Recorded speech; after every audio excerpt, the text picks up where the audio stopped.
നേതാക്കന്മാരെ എത്തിച്ചുമൊക്കെ വോട്ട് പിടിക്കുന്നൊരു കാഴ്ചയ്ക്കും ഈ തെരഞ്ഞെടുപ്പ് സാക്ഷിയായി.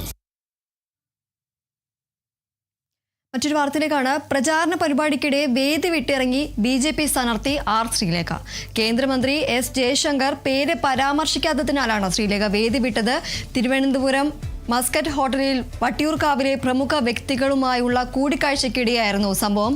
ഓൺലൈനായാണ് ജയശങ്കർ പ്രചാരണ പരിപാടിയിൽ പങ്കെടുത്തത്. വട്ടിയൂർക്കാവിലെ പരിപാടിയായിരുന്നിട്ടും സമീപ മണ്ഡലമായ നേമത്തെ സ്ഥാനാർത്ഥിയും BJP സംസ്ഥാന അധ്യക്ഷനുമായ രാജീവ് ചന്ദ്രശേഖറിന്റെ പേരും മാത്രമാണ് കേന്ദ്രമന്ത്രി പ്രസംഗത്തിൽ പരാമർശിച്ചത്.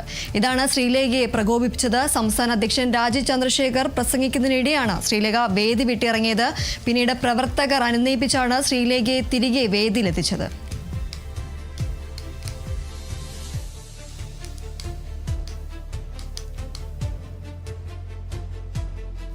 പ്രചാരണ പരിപാടിക്കിടെയാണ് R. ശ്രീലേഖ വേദി വിട്ട് ഇറങ്ങുന്ന ഒരു സാഹചര്യം ഉണ്ടായത്. കേന്ദ്രമന്ത്രി S. ജയശങ്കർ ശ്രീലേഖയുടെ പേര് പരാമർശിക്കാത്തതിനാലാണ് വേദി വിട്ട് ഇറങ്ങിയത് എന്നതാണ് ലഭിക്കുന്ന വിവരം. തിരുവനന്തപുരം മസ്കറ്റ് ഹോട്ടലിലാണ് വട്ടിയൂർക്കാവിലെ പ്രമുഖ വ്യക്തികളുമായുള്ള ഒരു കൂടിക്കാഴ്ച ഉണ്ടായിരുന്നത്. ഓൺലൈനായാണ് ജയശങ്കർ പ്രചാരണ പരിപാടിയിൽ പങ്കെടുത്തത്.